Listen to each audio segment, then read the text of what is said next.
یستکبرون عن عبادتی سیدخلون جہنم داخرین صدق اللہ العظیم۔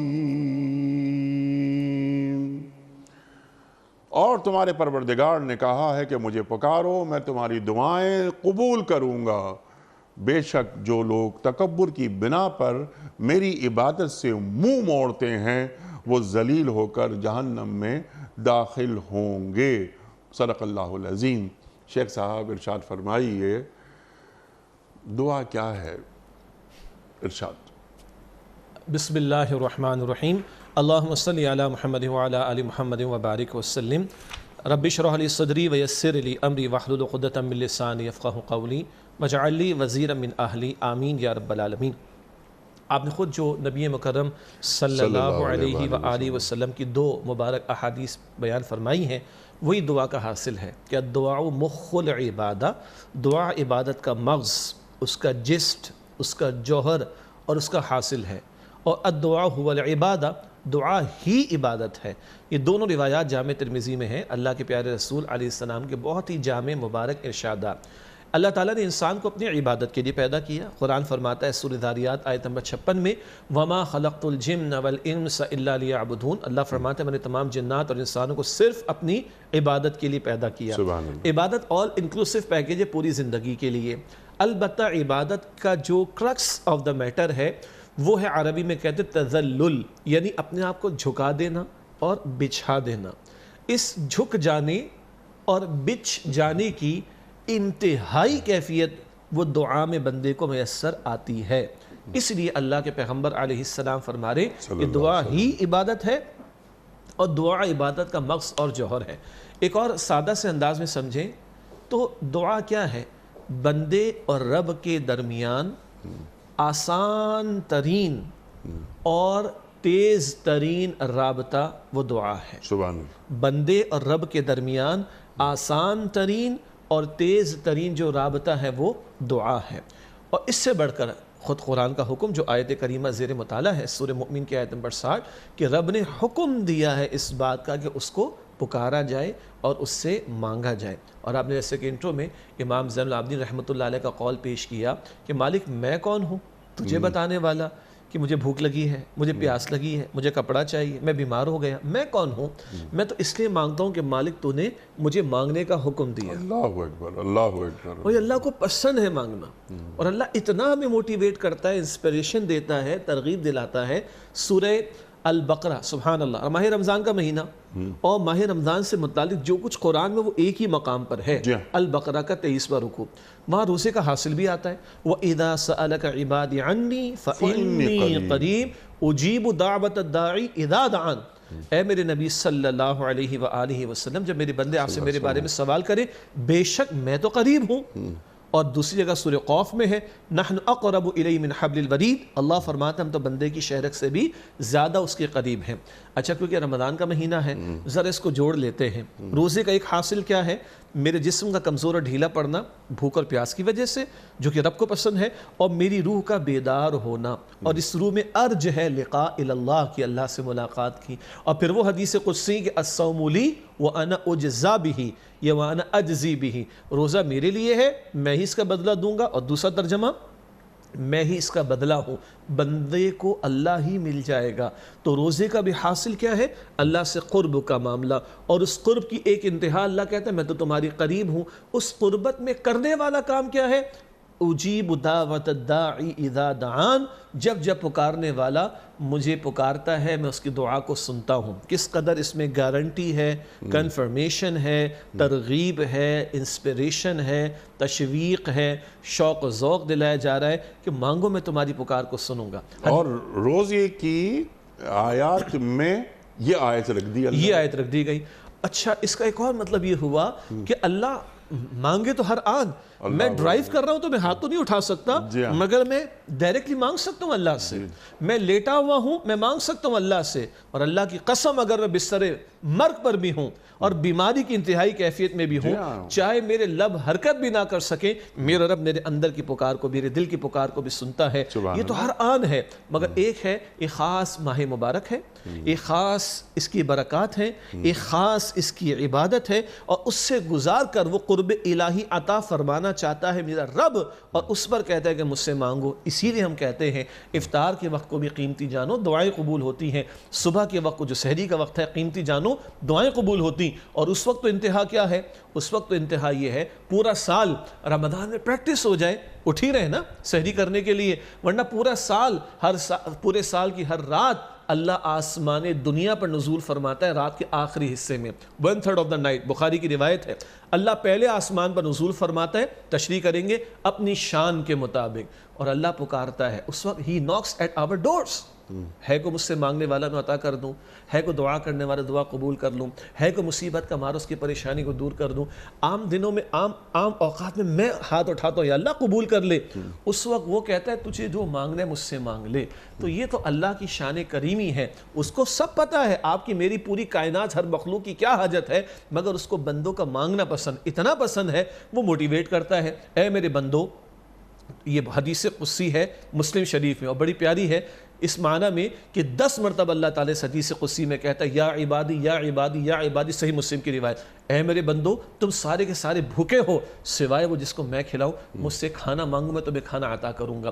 اے میرے بندو تم سارے کے سارے بے لباس ہو سوائے جس کو میں لباس عطا کروں, تو مجھ سے لباس مانگوں میں تمہیں لباس عطا کروں گا. اے میرے بندو تم دن میں بھی خطا کرتے ہو, تم رات میں بھی خطا کرتے ہو, اور میں چاہوں تو سارے گناہوں کو بخش دوں, مجھ سے مانگوں میں تمہیں عطا کر دوں گا. اے میرے بندو تم سارے کے سارے گمراہ ہو سوائے وہ جس کو میں ہدایت عطا کروں, تو مجھ سے ہدایت مانگو میں تمہیں ہدایت عطا کروں گا. اے میرے بندو, اب کلائمیکس ہے, اے میرے بندو تمہارے سارے کے سارے انسان, تمہارے سارے کے سارے جنات, اول سے لے کر آخر تک تمام کے تمام سارے کے سارے ایک چٹیل میدان میں کھڑے ہوں, اور سب کے سب مجھ سے مانگیں, اور میں ہر ایک کو اس کے مانگنے کے مطابق سب کچھ بھی عطا کر دوں, میرے خزانے میں کوئی کمی واقع نہیں ہوگی. ہاں دیکھنا, سمندر میں سوئی ڈال کر دیکھو یہ سوئی پر کتنا پانی لگ کر آیا ہے.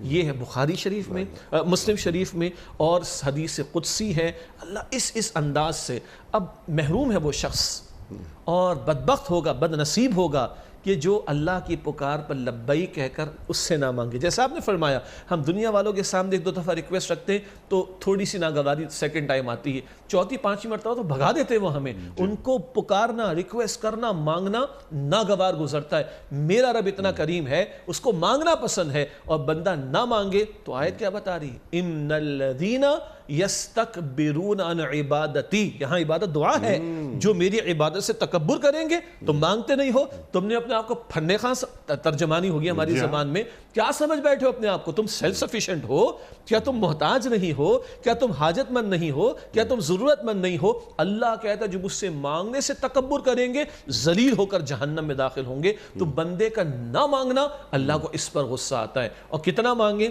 آپ نے صحابہ کرام کا بڑا پیارا ذکر کیا. حضور فرما رہے ہیں صلی اللہ علیہ وسلم, جوتے کا تسمہ بھی مانگنا ہے اللہ تعالیٰ سے مانگو. اور اگلا جملہ تو کلائمیکس ہے نہیں صاحب, نمک بھی مانگنا ہے تو اللہ سے مانگو. ایک پڑوسن سے لے لے گی, اگریڈ. بچے کو بھیج کر مارکیٹ سے منگوا لے گی, اگریڈ. وہ مارکیٹ چلا کون رہا ہے؟ اللہ. اب نمک عطا کون کر رہا ہے؟ اللہ. تمہیں پیسہ دے کون رہا ہے؟ اللہ. تو جاؤ مارکیٹ سے لینا, اللہ سے اتنا مانگو کہ یا اللہ نمک بھی دے دے, یا اللہ تو مجھے جوتے کا تسمہ بھی دے دے. خدا کی قسم بچوں کو سکھائیں, عید کی شاپنگ کے لیے بھی جائیے گا اور لے کر بھی آئیے گا, لیکن بچے سے کہ بیٹا پہلے اللہ سے مانگے, اللہ مجھے اتنے جوڑ دیتا ہے, تاکہ اللہ زندگیوں میں شریک محسوس ہو. شریک محسوس, ماشاءاللہ, کہ اللہ ہمارے ساتھ ہے اور ہم اللہ کے ساتھ ہیں. اور ہر آن ہوا معاکم اینما کنتم, تم جہاں کہیں بھی اللہ تمہارے ساتھ. سبحان اللہ, سبحان اللہ. فلسفہ بنیاد پوری آپ نے بیان فرما دی کہ اللہ تعالیٰ کیا فرما رہا ہے یا بندے کو کیسا دیکھنا چاہتا ہے. اللہ اکبر. اب دعا کے آداب ذرا ارشاد فرمائیے کہ دعا کے آداب, دعا کے خاص اوقات. اچھا, اور دعا کے تعلق سے آدمی کا رویہ, بندے کا رویہ. حضرت علی یاد آتے ہیں کرم اللہ وجہہ, کیا قول, سبحان اللہ, سبحان اللہ. کیا فرما رہے ہیں آپ کہ اے اللہ میں تجھ سے دعا مانگتا ہوں، جب وہ دعا قبول ہو جاتی ہے تو مجھے بڑی خوشی ہوتی ہے کہ میری مرضی پوری ہو گئی۔ میں دعا مانگتا ہوں، دعا قبول نہیں ہوتی بعض اوقات تو مجھے زیادہ خوشی ہوتی ہے کہ تیری مرضی پوری ہو گئی۔ اللہ اکبر کبیرہ، اللہ اکبر، اللہ اکبر۔ تو رویے ہمارے کیا ہونے چاہیے؟ جلد بازی بعض اوقات ہم دیکھتے ہیں، آداب کیا ہیں؟ اور رزق حلال کا دعا کی قبولیت سے کوئی تعلق ہے؟ ماشاءاللہ بہت ساری باتیں آپ کے ان 3 سوالات میں آگے ون بائی ون کر کے آگے بڑھتے ہیں۔ پہلی بات دعا کے آداب میں سے کچھ باتیں تو وہ ہیں جو اللہ کے پیغمبر علیہ السلام نے دعا کے اول و آخر کے اعتبار سے ہمیں سمجھائی ہیں۔ جب بندہ اللہ سے دعا کرے تو پوری طرح متوجہ ہو کر دعا کرے اور ابتدا میں اللہ کی ثنا، اللہ کی حمد، اللہ کی بڑائی بیان کرے، الحمدللہ پڑھ لے، بسم اللہ پڑھ لے، سبحان اللہ والحمدللہ پڑھ لے، اور اللہ کی تعریف اور اللہ کی کبریائی کے اعلان پر مبنی جملوں کا اہتمام کرے۔ پھر حدیث میں آتا ہے کہ دعا زمین و آسمان کے درمیان معلق رہتی ہے جب تک کہ اس کے ابتدا میں اور اس کے آخر میں درود شریف نہ پڑھ لیا جائے۔ اس کا بھی بڑا پیارا خوبصورت نقطہ ہے، حدیث معروف ہے، بندہ ایک مرتبہ حضور پر درود بھیجتا ہے، صلاۃ بھیجتا ہے صلی اللہ علیہ وآلہ وسلم، اللہ 10 مرتبہ رحمت نازل فرماتا ہے۔ تو بندہ شروع میں بھی درود کا اہتمام کرے، اللہ کی رحمت متوجہ، بندہ آخر میں بھی درود کا اہتمام کرے، اللہ کی رحمت متوجہ رہے گی۔ تو شروع میں بھی رحمت اور آخر میں بھی رحمت، تو ان دعاؤں میں بھی اللہ کی رحمت شامل ہو جائے گی انشاءاللہ تعالی۔ یہ 2 بہت بنیادی اصول ہیں، آداب ہیں کہ اللہ کی حمد و ثنا اور نبی اکرم صلی اللہ علیہ وآلہ وسلم پر درود کا اہتمام۔ کچھ پہلو جو قرآن حکیم میں سورۃ الاعراف میں بھی ذکر کیے گئے ہیں، ایک کیا ہے؟ دعا میں انسان جو ہے وہ اللہ کی ذات پر پورا یقین رکھ کر مانگے، اور جو ایک جگہ قرآن کہتا ہے نا کہ یا ایھا الناس انتم الفقراء واللہ الغنی وانتم الفقراء، اللہ غنی ہے، اللہ بے نیاز ہے اور تم فقیر ہو۔ تو اللہ سے جب بندہ مانگے، بلکہ ایک حدیث میں بھی ذکر آتا ہے، حدیث قدسی میں اللہ فرماتا ہے میں اپنے بندے کے گمان کے مطابق معاملہ کرتا ہوں، تو مجھے یاد رہے اور یقین ہے میں کس سے مانگ رہا ہوں، میں دنیا کے کسی ایسے شخص سے نہیں مانگ رہا یا مخلوق سے نہیں مانگ رہا جو بیچاری خود محتاج ہو، بڑے سے بڑا بادشاہ بھی ہو دنیا کا، وہ کھانے کا، پینے کا، واش روم جانے کا محتاج، اتنی 3 باتیں کافی ہیں، باقی آپ خود ہی جو ہے وہ اس میں کاؤنٹ کر سکتے ہیں۔ تو میں کس سے مانگ رہا ہوں؟ میں اس ذات باری تعالیٰ سے جو پوری کائنات کا بنانے والا اور چلانے والا ہے۔ کبھی اس کی شان یوں آتی ہے قرآن میں وَهُوَ يُطْعِمُ وَلَا يُطْعَمُ، وہ کھلاتا ہے، اس کو نہیں کھلایا جاتا۔ لَا تَأْخُذُهُ سِنَةٌ وَلَا نَوْمٌ، نہ اسے اونگ آتی ہے نہ اسے نیند آتی ہے۔ یہ تو کمزوریاں ہیں، دنیا کے بڑے سے بڑے بادشاہ کو بھوک بھی لگتی ہے، اس کو نیند بھی آتی ہے، اس کو اونگ بھی آتی ہے، بیماری بھی آ جاتی ہے، مر بھی جاتا ہے، مگر وہ رب کائنات ہے جو ان تمام کمزوریوں سے پاک ہے، اس کی عظمت دل میں ہو۔ آپ مجھے اجازت دیجئے انتہائی ادب سے میں ایک جملہ عرض کروں کہ اللہ کو انڈر ایسٹیمیٹ نہ کریں۔ ہم تو دنیا میں کسی آفیسر کے پاس جاتے ہیں، کسی سیٹ کے پاس جاتے ہیں، کسی حکومتی اہلکار کے پاس جاتے ہیں، پتہ نہیں کر سکے گا نہیں کر سکے گا، پتہ نہیں موڈ میں ہوگا کہ نہیں ہوگا، پتہ نہیں وہ توجہ کرے گا نہیں کرے گا۔ میرے رب کا معاملہ تو ہے کہ وہ سب کچھ کر سکتا ہے، وَهُوَ عَلَىٰ كُلِّ شَيْءٍ قَدِيرٌ۔ دنیا والوں کے موڈ کا مسئلہ وہ تو کہتا ہے جب پکارے گا اِذَا سَأَلَكَ عِبَادِي عَنِّي فَإِنِّي قَرِيبٌ أُجِيبُ دَعْوَةَ الدَّاعِ إِذَا دَعَانِ، جب پکارنے والا پکارے گا میں اس کے پکار کو سنوں گا۔ تو نہ میرے رب کے موڈ کا معاملہ ہے، نہ میرے رب کے وسائل میں کمی کا معاملہ ہے، نہ میرے رب کے ہاں جو ہے وہ کوئی انکار کا معاملہ ہے، وہ تو قبول فرمانے والا۔ اس یقین کے ساتھ میں آئی ریپیٹ اگین، خدا را اللہ کو انڈر ایسٹیمیٹ نہ کرے۔ ہمارا ذہن، ہمارا فہم، ہماری سوچ، ہمارا ویژن چھوٹا ہوتا ہے، لیکن اپنے آپ کو دیکھ کر نہیں، اس کی عظمتوں کو دیکھ کر مانگے میں کس سے مانگ رہا ہوں، اس کی عظمت اور اپنی اوقات، اپنی فقیری، اپنی محتاجی کا ادراک اور احساس دل میں ہونا چاہیے۔ پھر قرآن حکیم یہ بھی بتاتا ہے کہ اعتدال کا معاملہ، یعنی دعا کرنے کے دوران میں بعض لوگ چیخ پکار جو لگا دیتے ہیں، یہ اتنی بلند آواز یہ بھی پسندیدہ نہیں، بلکہ اعتدال کا معاملہ اس میں ہونا چاہیے۔ کوئی ناجائز قسم کی دعا نہ کی جائے، ناجائز قسم فلاں کا نقصان ہو جائے، فلاں کا گھر برباد ہو جائے، فلاں کے بچے ناکام ہو جائیں، فلاں کا جو ہے وہ رشتہ استغفر اللہ۔ یہ قرآن کہتا ہے کہ جو ہے نا فساد نہ مچاؤ اور زیادتی نہ کرو۔ تو علماء نے لکھا کہ دعا میں زیادتی کیا ہے؟ کسی کی حق تلفی کی دعا کرنا، کسی کے نقصان کی دعا کرنا، یہ ہے وہ ناجائز دعائیں کہ جن سے اہتمام کرنا چاہیے، اجتناب کا۔ یعنی کوئی جو آپ نے بیان فرمائی بات ہے آخر میں، تو اگر کوئی مظلوم ہو جی مظلوم کی تو دعا اللہ کے عرش کو ہلا دیتی ہے. ہاں جزاک اللہ خیر. چھٹے پارے کا آغاز کیا ہے؟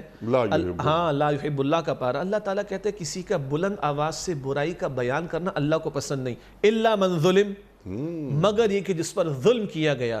تو کوئی اپنے اوپر ہونے والے ظلم کی داد رسی کے لیے کچھ بیان کرتا ہے وہ تو عدالت میں بھی بیان کرے گا، اور جس اتھارٹی کے پاس اختیار ہے وہاں بھی بیان کرے گا. لا حرج. تو اللہ کے سامنے بھی اللہ میرا مجھ پر ظلم ہو گیا، میرا ازالہ فرما دے، میری تکلیف کو دور کر دے، میرا حق مجھے دلوا دے، لا حرج. لیکن میں اس کے سوا دعا کروں کہ اللہ فلاں کا گھر برباد ہو جائے. اگر اس وہ میں نے بہت ہی کوشش کی کہ جس نے مجھ پر ظلم کیا وہ تلافی اس کی کر دے، لیکن نہیں کی، تو کیا ایسی صورت میں ایک بندہ اللہ تعالیٰ سے اس شخص کے تعلق سے بد دعا نہیں کر سکتا؟ دو باتیں ہیں. ایک ہے کہ اللہ سے اس کے لیے بد دعا کی جائے، اور ایک کہ اللہ تو اس کو ہدایت دے کہ میرا حق مجھے لوٹا دے. تو بھی بندہ کوشش کرے کہ دیکھیے اللہ کے پیغمبر صلی اللہ علیہ وسلم کے انفرادی معاملات کو دیکھیے. امت کی ماں عائشہ رضی اللہ تعالی عنہ فرماتی ہیں کہ عام معاملات میں حضور نے کبھی کسی سے بدلہ بھی نہیں لیا اور کسی پر غصہ بھی نہیں فرمایا، معافی عام حالات میں. ٹھیک. لیکن جب اللہ کا حکم ٹوٹتا تو سب سے زیادہ غصہ اللہ کے رسول کو آتا تھا صلی اللہ علیہ وسلم. عرض یہ کرنا چاہ رہا ہوں کہ حتی الامکان انفرادی معاملات میں جو اونچ نیچ ہے اس میں اپنے حق کے لیے فائٹ کیجئے، ورنہ معاملہ رفع دفع اس معنی میں کیجئے کہ پھر اس کا بہترین کمپنسیشن مجھے آخرت میں ملنا ہے. البتہ اپنے حق کے لیے انسسٹ کرنا، ایون اس کے لیے کوئی عدالتی کارروائی کرنا اور اللہ کے حضور بھی اس بات کو رکھنا کوئی حرج نہیں ہے، مگر پسندیدہ ہے انفرادی عمومی معاملات میں معافی کا رویہ.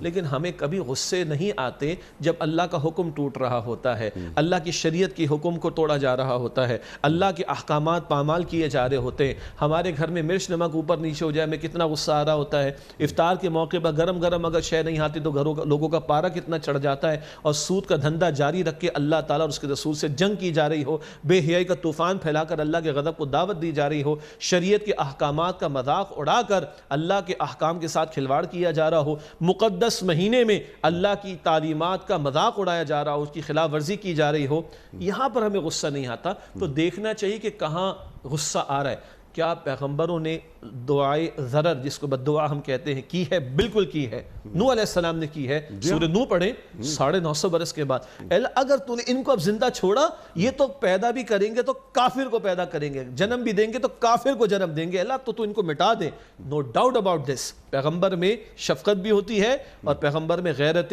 دینی بھی ہوتی ہے. وہ غیرت دینی کا تقاضا ہوتا ہے کہ ایک وقت آتا ہے کہ پیغمبر بھی دعائے ضرر جس سے بد دعا کہتے ہیں وہ کرتے ہیں اللہ کے سامنے. لیکن کہاں آ رہا ہے؟ غیرت دینی کا معاملہ، اللہ کے احکامات کا معاملہ، اللہ کے دین کی دعوت کا معاملہ. ہم چاہیں گے کہ یہاں ہمارے غصوں کا اظہار زیادہ ہو. ادروائز لیگلی ٹیکنیکلی اسپیکنگ اپنے رائٹ کے لیے فائٹ کرنا بالکل جائز ہے، اور اپنے رائٹ کے لیے اللہ کے سامنے التجا کرنا اللہ تو اس کو سمجھا دے، نہیں تو اللہ تو اس کے ساتھ ایسا معاملہ کر کے اس کو سزا ایسی ملے کہ دوسروں کے لیے عبرت کا معاملہ ہو جائے. کوئی حرج کی بات نہیں. سبحان اللہ سبحان اللہ. اچھا آداب دعا کا ذکر ہو رہا تھا. میرے پیٹ میں رزق حلال کا ہونا کتنا ضروری ہے قبولیت دعا کے لیے؟ ٹھیک. پہلی بات تو ہے کہ اللہ کے رسول علیہ السلام نے یہ ارشاد فرمایا کہ اللہ کی حرام کردہ باتوں کو چھوڑ دے تکن عبدن، یعنی تو جو ہے وہ اللہ کا واقعتاً بندہ بن جائے گا. حرام چھوڑے بغیر میں اللہ کی عبادت کامل طور پر نہیں کر سکتا. اسی طرح جان لیجئے حرام کے ساتھ مال حرام ہو، لقمہ حرام ہو، حرام کا کپڑا ہو، دعا قبول نہیں ہوتی. کس قدر عجیب بات ہے جو مسلم شریف کی روایت میں ذکر آتا ہے. اللہ کا ایک بندہ کہیں پہنچتا ہے دور دراز کا سفر کر کے، حدیث میں ذکر نہیں، حدیث کے شارحین نے دو باتیں لکھی، عرفات کا میدان یا بیت اللہ کا غلاف پکڑنا. دو اعتبارات سے تشریح میں لکھا گیا. حدیث میں کیا ہے؟ ایک شخص دور دراز کا سفر کر کے آتا ہے، اس کے چہرے پر بھی غبار، اس کے بالوں میں بھی غبار، مٹی میں اٹا ہوا، اور ہاتھ اٹھا کر دعا کرتا ہے یا رب یا رب یا رب. اور اللہ کے رسول فرماتے صلی اللہ علیہ وسلم اَنَّ يُسْتَجَابَ لَهُ، کیسے اس کی دعا قبول ہوگی؟ اس کا کھانا حرام کا، اس کا پینا حرام کا، اس کا کپڑا حرام کا، اس کی پرورش حرام سے ہوئی ہے، ان یستجاب لہ، کیسے دعا قبول ہوگی؟ اللہ، یہ مسلم شریف کی روایت۔ ترمذی شریف میں کیا ہے؟ اللہ کے رسول علیہ السلام نے فرمایا جس سے کپڑا پہنا ہو 10 درہم کا ہو، 1 درہم بھی حرام کا ہے، جب تک پہنا رہے گا اس کی دعا قبول نہیں ہوگی۔ تو مال حرام ہو، اس کے ساتھ دعا قبول نہیں ہوتی۔ بعض مبارک راتیں جن کے ہم قائل ہیں کہ اجر و ثواب ملتا ہے، ان راتوں کے بارے میں فضائل کا بیان بھی موجود ہے۔ 7 احادیث میں ذکر ہے، قطع تعلقی کرنے والا اس کی دعا قبول نہیں ہوتی۔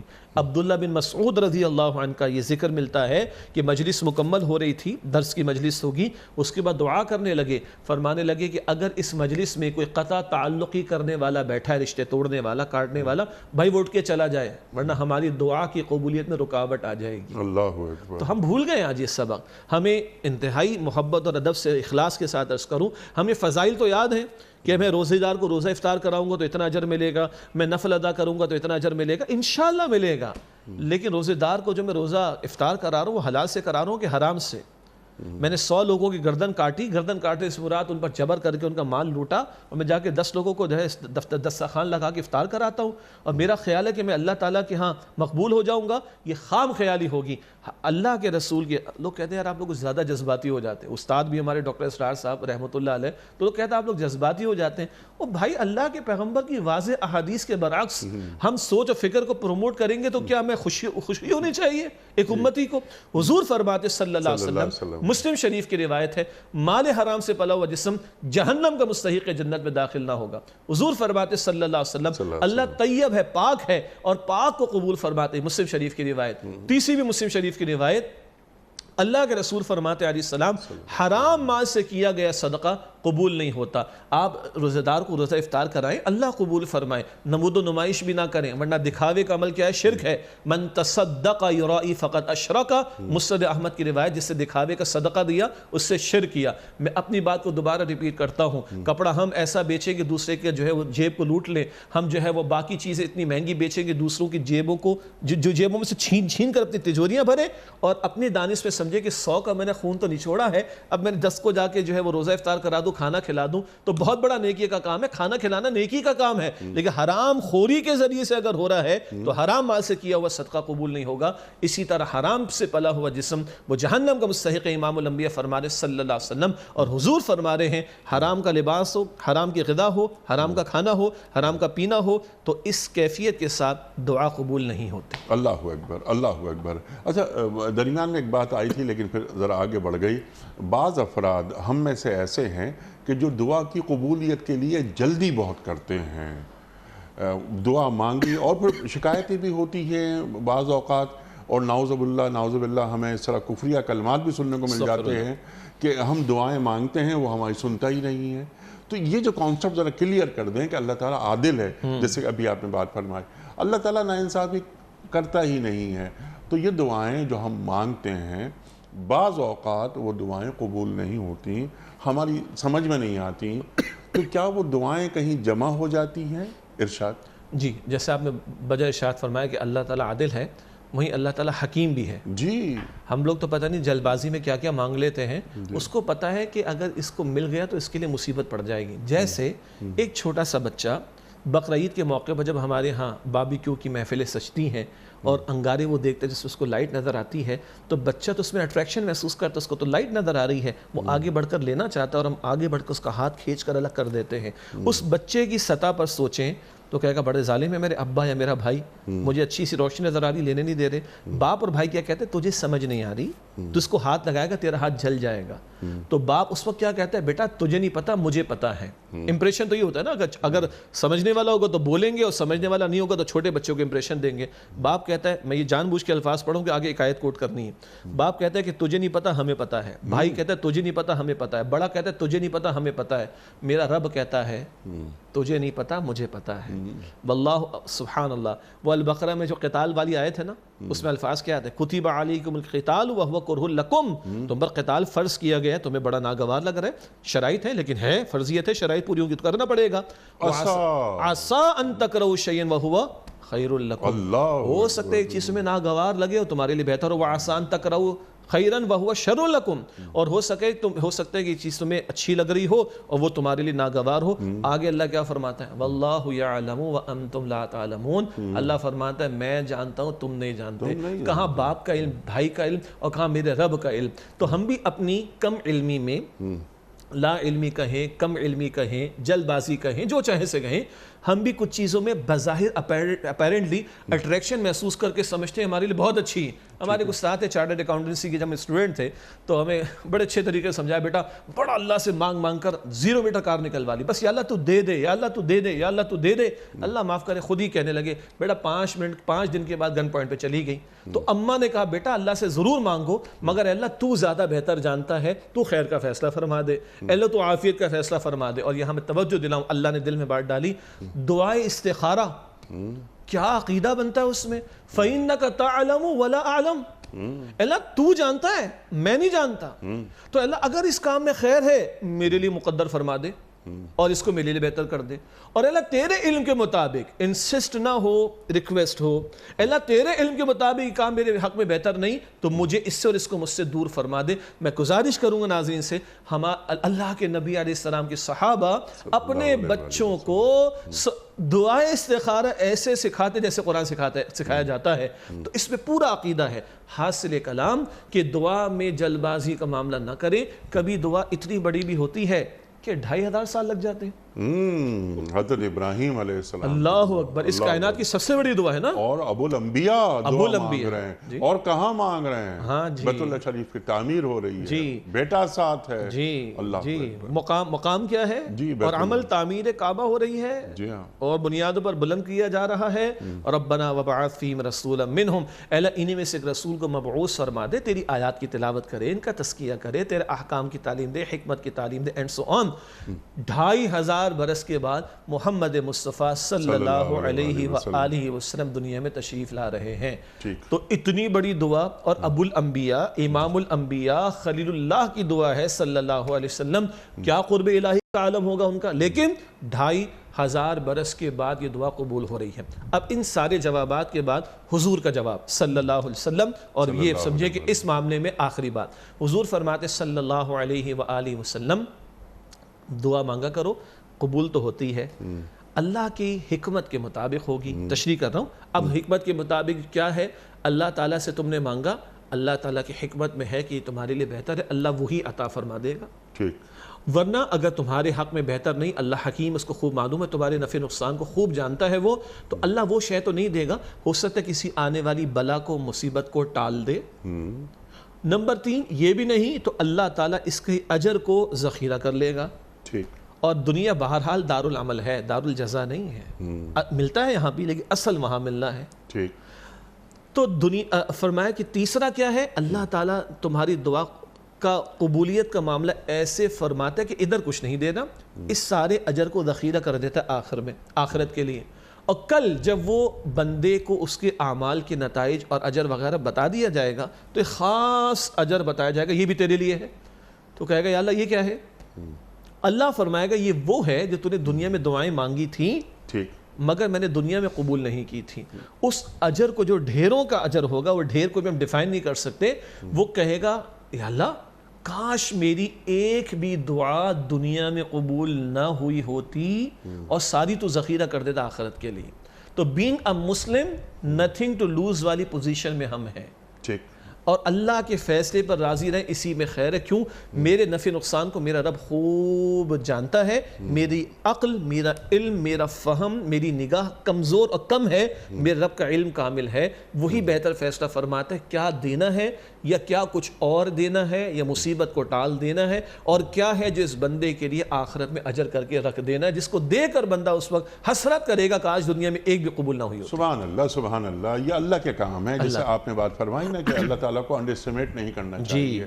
تو ایک اور بات آپ کی اجازت سے کہ اللہ تعالیٰ کا کبھی آڈٹ نہیں کرنا چاہیے۔ اللہ، جیسے آپ نے کیا شاندار بات کہی، وہ حکیم بھی ہے، کب عطا کرنا ہے یہ اسی کو معلوم ہے، کیونکہ وہ ایک تدبرانہ انداز سے یہ کائنات چلا رہا ہے۔ ایک اور بات درمیان میں آئی تھی ابھی کہ دعا مانگی جا رہی ہے۔ اب دعا کیا مانگ رہے ہیں ہم، 0 میٹر گاڑی مل جائے ہمیں۔ اللہ سے دعاؤں میں کیا مانگا جائے؟ اللہ، ارشاد۔ بہت سادہ سوال بھی ہے جی سادہ سا کینوس بہت بڑا ہے اور بہت وسیع سوال بھی ہے۔ جی ہاں، ٹھیک ہے، اللہ کے پیارے پیغمبر صلی اللہ علیہ وآلہ وسلم نے بخدا اس معاملے میں ہمیں بہت کچھ تعلیم فرمایا۔ اچھا، دو تین پہلو دعا کے اور بھی ہم سمجھ لیں۔ ٹھیک۔ بعض وہ دعائیں ہیں جو کہلاتی دعائیں ہیں لیکن وہ ذکر کی نوعیت کی ہیں، ٹھیک، جو صبح و شام کے معمولات میں حضور نے ہمیں سکھا دیں صلی اللہ علیہ وسلم، صلی اللہ علیہ وسلم۔ جن میں اسی لیے میں نے شروع میں عرض کیا تھا کہ دعا کیا ہے؟ اللہ تعالیٰ سے آسان ترین اور تیز ترین رابطے کا ذریعہ۔ صبح بیدار ہو گئے، پورا عقیدہ، میں بیدار نہیں ہوا، الحمدللہ الذی احیانا بعدما اماتنا والیہ النشور، مجھے لوٹ کر بھی جانا ہے، پورا عقیدہ آ رہا ہے۔ رات سو رہا ہوں، بسم اللہ اللہم بسمک اموت و احیا، اے اللہ تیرے نام سے میں مرتا ہوں، تیرے نام سے میں جیتا ہوں۔ آج جو مار رہا ہے بالفعل بھی موت دے گا، اور آج جو صبح کھڑا کر رہا ہے قیامت کے دن بھی کھڑا کرے گا۔ یہ تو میں نے صبح اور رات کی ایک ایک دعا کا ذکر کیا۔ دن بھر کے 25-30 معمولات ایسے ہیں، کھانے کی دعا اور یہ تمام چیز، گھر سے نکلنے کی دعا وغیرہ وغیرہ، لیکن جس دعا کا ہم یہاں پر خاص طور پر، جی کیا میرا مقصود اعظم دنیا ہو جائے؟ بس دنیا کی ایک قدر ہے اللہ کی نگاہوں میں، وہ دنیا جو میری آخرت کے حصول کا ذریعہ بن جائے، تو یہ دنیا جس طرح بھی میں گزار رہا ہوں، صبح کا وقت ہو، شام کا وقت ہو، میری دنیا کا گزارنا ایسا ہو جو مجھے میرے رب کی رضا آخرت میں عطا کر دے، تو پھر دنیا نہیں رہتی۔ میں اللہ سے رزق بھی مانگتا ہوں تو اللہ کے پیغمبر علیہ السلام مجھے وضو کرنے کے دوران میں بھی دعا سکھاتے، وَوَسِّعْ لِي فِي دَارِي، اے اللہ میرے گھر میں وسعت عطا فرما دے۔ ٹھیک ہے، یعنی زندگی کے ان تمام گوشوں کے تعلق سے مانگنا بھی رسول اللہ نے سکھایا صلی اللہ علیہ وسلم، اور اللہ بھی کہتا ہے کھانا بھی مانگو، پینا بھی مانگو، لباس بھی مانگو، جوتے کا تسمہ بھی مانگو۔ یہ مستقل مانگنے کا عمل ہے جو اللہ کے پیغمبر علیہ السلام نے ہمیں سکھایا۔ البتہ میں 2 الفاظ اور 1 دعا، بلکہ تینوں دعائیں ہو جائیں گی۔ قرآن کہتا ہے ربنا آتنا فی الدنیا حسنہ، یہ حسنہ کو اگر کھولیں تو ساری زندگی کا پہلو اس میں آ جائے گا۔ میرے ماں باپ حسنہ ہیں، اگر میرے ماں باپ میری تربیت کا بھی باعث بنے اور میرے ماں باپ کی خدمت اس طور پر کروں کہ میرے رب کا حکم، میرے رسول کی تعلیم ہے، یہ ماں باپ بھی حسنہ بن جائیں گے، آخرت کے حصول کا ذریعہ بن جائیں گے۔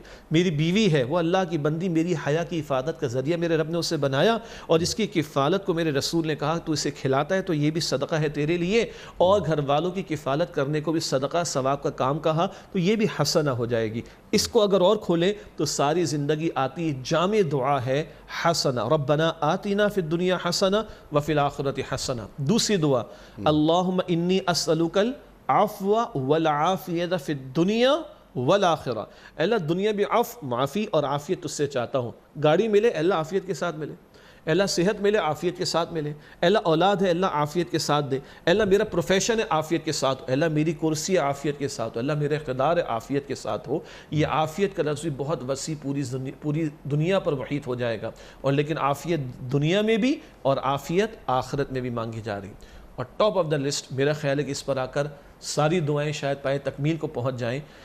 اللہم انی اسألک من خیر ما سألک منہ عبدک و نبیک محمد صلی اللہ علیہ وسلم، اللہ ان تمام بھلائیوں کا تجھ سے سوال کرتا ہوں جن کا سوال تیرے بندے تیرے نبی علیہ السلام نے تجھ سے کیا ہے۔ میں کیا مانگوں گا؟ جو میرے رسول نے مانگا۔ وَأَعُوذُ بِكَ مِن شَرِّ مَا اسْتَعَاذَكَ مِنْهُ عَبْدُكَ وَنَبِيُّكَ محمد صلی اللہ علیہ وسلم، اللہ وہ تمام شرور، وہ تمام برائیاں جن سے بچنے کی دعا تجھ سے تیرے پیارے رسول نے کی ہے صلی اللہ علیہ وسلم، ان سب سے بچنے کی التجا کرتا ہوں۔ اس کو میں عرض کرتا ہوں کہ یہ جامع ترین دعائیں ہیں جن سے کلیئرٹی آ جاتی ہے۔ سارا خیر وہ خیر ہے، سب سے بڑا خیر وہ خیر ہے جو محمد مصطفیٰ نے مانگا، اور شر کس قسم کے ہیں اس کے علم کامل طور پر مجھے نہیں، وہ محمد مصطفیٰ کو ہے صلی اللہ علیہ وسلم، ان کے مانگنے میں اپنے مانگنے کو شامل کر دوں۔ تو اس سے ہمارا کینوس حسنہ کا لفظ، عافیت کا لفظ، اور ہر خیر جس کی دعا حضور نے کی، ہر شر جس سے بچنے کی التجا حضور نے کی، جب یہ میری دعاؤں میں شامل رہیں گی، اور بھی دعائیں ہیں یقیناً، تو انشاءاللہ میری دعاؤں میں ایک جامعیت آتی چلی جائے گی جو اللہ نے اپنے پیغمبر کے ذریعے مجھے سکھائی ہے صلی اللہ علیہ وسلم۔ اور سبحان اللہ، عبد کی بات ہم نے کی تھی، عبادت کا حاصل کیا ہے؟ دعا، اور اللہ عبد کامل کس کو کہتا ہے؟ سبحان الذی اسرا بعبدہ لیلا من المسجد الحرام الى المسجد الاقصى، جہاں جہاں قرآن حکیم میں حضور کی عظمت کا ذکر آتا ہے اللہ لفظ عبد حضور کے لیے استعمال فرماتا ہے۔ تو اگر آج مجھے اپنی دعاؤں میں بھی جامعیت چاہیے تو عبد کامل محمد مصطفیٰ علیہ السلام کی تعلیم کردہ دعائیں جو قرآن کریم میں بھی آئی ہیں اور احادیث میں بکثرت آئی ہیں ان کو میں اپنے معمولات میں شامل کروں۔ ایک اور گزارش، ہم لوگ سے دعا پڑھتے ہیں، دعا پڑھنے والی شے نہیں، دعا مانگنے والی شے ہے، اور مانگنے میں ایک پہلو کیا ہے وہ ہے مفہوم کا پتہ ہونا، اور مانگنے میں ایک پہلو کیا ہے جب دعا یہاں سے نکلتی ہے تو ہونٹ بعد میں حرکت کرتے میرے رب کے ہاں پہلے پہنچ جاتی ہے، اور جب دعا میں اس آنسو کا تڑکا لگ جائے تو میرے رب کو یہ آنسو بڑے پسند ہیں۔ ایک خون کا قطرہ جو رب کی راہ میں قتال کرتے ہوئے بہہ جائے، اور ایک آنسو کا قطرہ جو رب کے خوف سے اس کے سامنے بہہ جائے، یہ قطرے کا تڑکا بھی جب لگتا ہے دعا میں تو خدا کی قسم یہ اخلاص سے نکلی ہوئی دعا عرش تک پہنچتی اور اللہ کے ہاں قبول ہوتی۔ سبحان اللہ سبحان اللہ۔ اچھا اب کیونکہ وقت ختم ہو رہا ہے پروگرام کا تو آخر میں چند چیزیں ٹو ڈوز کے حوالے سے کرنے کے کام، کیا یہ دعائیہ ماحول، ایک دعائیہ ماحول بھی ہوتا ہے نا جس میں ایک نور شامل ہوتا ہے کہ ہمارا ایک ربط ہے اللہ سے، دعا کیا ہے اللہ سے ایک تعلق کا اظہار ہے، بالکل۔ تو یہ اس کی تربیت کیا ہمارے گھروں میں دی جا رہی ہے؟ والدین یہ بتا رہے ہیں کہ اولاد کو تربیت دے رہے ہیں کہ جیسے آپ نے ابھی بات کی کہ 0 میٹر گاڑی، اے اللہ ہم آپ کے بھی تجربات میں یہ بات آئی ہوگی، ہمارے بھی تجربات میں آئی، بچے چھوٹے ہیں 5 8 سال 7 سال کے بچے ہیں اور وہ یہ ضد کر رہے ہیں کہ آپ نے گاڑی تبدیل نہیں کی اور ہمیں ایک بڑی گاڑی چاہیے، ہمارا گھر چھوٹا ہے بڑا چاہیے، اس کو بڑا کر دیجئے، فرا ماڈل نئے اسمارٹ فون کا آگیا وہ چاہیے، جی وہ 1.5 لاکھ کا فون چاہیے مجھے وغیرہ وغیرہ، اس کے لیے وہ بچے دعا مانگ رہے ہیں۔ تو یعنی انہیں بتایا نہیں گیا کہ بیٹا یہ دعا اہم نہیں ہوتی۔ ایک تو گھروں کا ماحول، اور پھر ایک سوال اب مجھے ابھی یاد آ رہا ہے اس وقت جب آپ بات فرما رہے تھے، یہ تو گھروں کا ماحول ہمیں کیسے بنانا ہے وہ بتائیے گا۔ میں دعا میں اگر اللہ کو اللہ سے مانگوں تو وہ کیسا ہے؟ بجا فرمایا آپ نے۔ جہاں تک گھر کے ماحول کی بات ہے، مفتی زبیر صاحب ہمارے بڑے پیارے بھائی، بڑے پیارے ساتھی، آپ کو یاد ہوگا کسی پروگرام میں بھی شاید انہوں نے ذکر کیا یا ہماری کسی نجی ملاقات میں، وہ کوئی سعودی عرب میں گئے کسی فیملی میں، تو 8-10 سال کے بچے آئے اور ان کو سلام کیا، تو کہتے ہیں کہ ہم نے ان سے پوچھا بیٹا بڑے ہو کر کیا بنو گے؟ تو کیا جواب بچوں نے دیا ہے؟ بچے کہتے ہیں بڑے ہو کے صحابی بنیں گے۔ اللہ اکبر، آپ مطلب ہل جائیں گے نا آپ اپنی جگہ سے۔ تو یہ بچے نہیں بول رہے، مفتی صاحب نے کہا بچوں کے ماں باپ بول رہے ہیں۔ جب ماں نے حضرت سمیہ کی کہانی سنائی ہوگی، جب ماں نے حضرت زنیرہ جو کنیز تھی ان کی کہانی سنائی ہوگی، ان کے واقعات سنائے ہوں گے، جب باپ نے اور ماں نے مل کر حضرت عمار کے واقعات سنائے ہوں گے، حضرت یاسر کے واقعات سنائے ہوں گے، امیر حمزہ کے واقعات سنائے ہوں گے، تو 10 سال کا بچہ کہہ رہے میں بڑے ہو کر صحابی بنوں گا۔ ایک مشہور کرکٹر ہیں سید انور صاحب، واقف ہیں، تو ان سے ملاقات ہوئی مسجد حرام میں، اللہ تعالیٰ ہم سب کو وہاں بھی اور جنت میں بھی ملائے۔ تو میں نے دل سے دعا دی جو میں اپنے بچوں کے لیے بھی کرتا ہوں، میں نے کہا اللہ آپ کے ان دونوں بچوں کو امت کے لیے قبول فرما لے۔ ان کے بھی آنسو بہہ گئے۔ تو تربیت یہ ہوتی ہے، ماں کی زبان پر، باپ کی زبان پر اچھے لوگوں کا ذکر آئے، اللہ کا ذکر آئے، جنت کا ذکر آئے، جو رول ماڈل آج بھی 21ویں صدی میں بھی ہمارے پاس ہیں کہ ہمارے بچے کو، مطلب دل سے ایک بات نکلی اعتکاف کی مجلس کے دوران میں، ہم چاہتے ہیں ہمارا بچہ 5 لاکھ کمانے کے قابل ہو جائے، 10 لاکھ، ٹھیک ہے اچھی بات ہے، میں دعا کرتا ہوں میرا بچہ 5 لاکھ لوگوں کو اللہ کا دین پہنچانے والا ہو جائے، مانگے اور بچے کے سامنے مانگے، تو بچہ اور ماں باپ ایک پچ پر ہوں گے انشاءاللہ۔ پھر کوئی بھول رہا ہوگا تو دوسرا یاد دلا رہا ہوگا۔ جیسے روزمرہ کی معمولات کی دعائیں ہیں نا، اگر کھانے پر بیٹھے تو کبھی باپ زور سے پڑھ دے، کبھی ماں، سب کو یاد آ جائے گا۔ اسی طرح کبھی ذکر آتا ہے جی فلاں نے تو بڑا کمایا، فلاں کا تو بڑا گھر ہو گیا۔ تو اس شہر کراچی کے گھرانوں کے بعض بچوں کے الفاظ میں آپ سے شیئر کروں، جب ان بچوں سے کہا گیا کہ تمہارا گھر تو بڑا چھوٹا ہے، تو کہا ہمارے گھر کے چھوٹے ہونے سے کچھ نہیں فرق پڑتا، ہماری قبر اس سے بھی چھوٹی ہوگی، ہاں ہمیں اللہ سے امید ہے اور دعا ہے کہ اللہ جنت میں ہمیں بڑا گھر عطا فرما دے۔ یہ میں 21ویں صدی کی مثالیں دے رہا ہوں، یہ 1400 سال پرانی مثالیں نہیں ہیں، یہ آج بھی ہمارے گھرانوں میں ہے۔ اور یاد رکھیے تربیت کتابوں سے فقط نہیں ہوتی، تربیت الفاظ دہرا دینے سے نہیں ہوتی، تربیت پریکٹس سے ہوتی ہے، عمل سے ہوتی ہے، آن دی اسپاٹ ڈسکشن سے ہوتی ہے، جی ہاں۔ اس کو رواج دیں گے تو انشاءاللہ خیر ہوگی۔ اور آپ نے بہت پیاری بات بیان فرمائی جو کہ ساری زندگی کا حاصل ہے کہ دعا میں اللہ تعالیٰ ہی کو اللہ تعالیٰ سے مانگ لینا، مالک تو میرا ہو جا تو مجھ سے راضی ہو جا۔ اگر یہ ہوا تو سب ملا نا، باقی سب کچھ ملا اور اللہ نہ ملا تو زندگی کا حاصل کیا ہے؟ اور اللہ کل کہہ دے کہ فادخلی فی عبادی وادخلی جنتی، تو داخل ہو جا میرے بندوں میں اور تو داخل ہو جا میری جنت میں، وہ کہہ دے کہ تو میرا بندہ ہے، یہ مل گیا تو سب کچھ، پوری کائنات مجھے مل گئی۔ یا ایھا النفس المطمئنہ ارجعی الی ربک راضیۃ مرضیہ فادخلی فی عبادی وادخلی جنتی۔ وادخلی جنتی، عبادی میرے بندے، کیا اپنائیت، کیا پیار ہے، کیا شفقت ہے کہ یہ عام بندے عام نہیں ہیں، میرے بندے ہیں یہ۔ اللہ اکبر، اللہ اکبر، سبحان اللہ، سبحان اللہ۔ شیخ صاحب میں بڑا شکر گزار، بڑا ممنون، آپ تشریف لائے، اور دعا کتنا بڑا موضوع، اللہ تعالیٰ آپ کو اس کا اجر دے کہ کس طرح آپ نے اس کو دعا کے فلسفے کو بالکل واضح کیا۔ خواتین و حضرات، یہ دعا مخ العبادہ ہے۔ وَإِذَا سَأَلَكَ عِبَادِي عَنِّي فَإِنِّي قَرِيبٌ أُجِيبُ دَعْوَةَ الدَّاعِ إِذَا دَعَانِ فَلْيَسْتَجِيبُوا لِي، جو قرآن کریم کی آیات ڈاکٹر صاحب نے پڑھی، شیخ صاحب نے، اللہ اکبر۔ اللہ ہمیں ایک تعلق بندے کا اللہ سے قائم دیکھنا چاہتا ہے۔ کیا میری ترجیحات میں اللہ ہے یا نہیں، میری زندگی میں، میرے معمولات میں؟ اور اللہ اکبر، وہ بچہ یہ کہہ رہا ہے کہ میں دعا مانگتا ہوں کہ میں بڑا ہو کر صحابی بنوں، تو کینوس کتنا بڑا ہے۔ یعنی ایک اپنی خواہشات کو، یعنی ایک مادی خواہشات کے لیے دعا مانگنا، دنیا بہت اہم چیز ہے، اوپر والا ہاتھ بابرکت ہے، زیادہ اہم ہے نیچے والے ہاتھ سے، لیکن دنیا یہ عبد الدینار اور عبد الدرہم، یہ کب تک اپنا تعلق اللہ سے رکھا جائے۔ خواتین و حضرات، بقیہ مکمل ہوا۔ شیخ صاحب کا ایک بار پھر شکر گزار۔ یہ رمضان کی خصوصی پروگرام ہم آپ کی خدمت میں پیش کر رہے ہیں۔ روزانہ نیا موضوع ہوتا ہے، نئے مہمان ہوتے ہیں، اور قرآن کریم سے قریب آنے کی ہم کوشش کرتے رہتے ہیں، اور انشاءاللہ پورے ماہ مبارک اور اس کے بعد بھی ہم یہ کرتے رہیں گے، کیونکہ قرآن کریم کے منتخب آیات پر ہم روزانہ بات کرواتے ہیں۔ پروگرام کے حوالے سے جو فیڈ بیک آپ دینا چاہیں ضرور دیجئے۔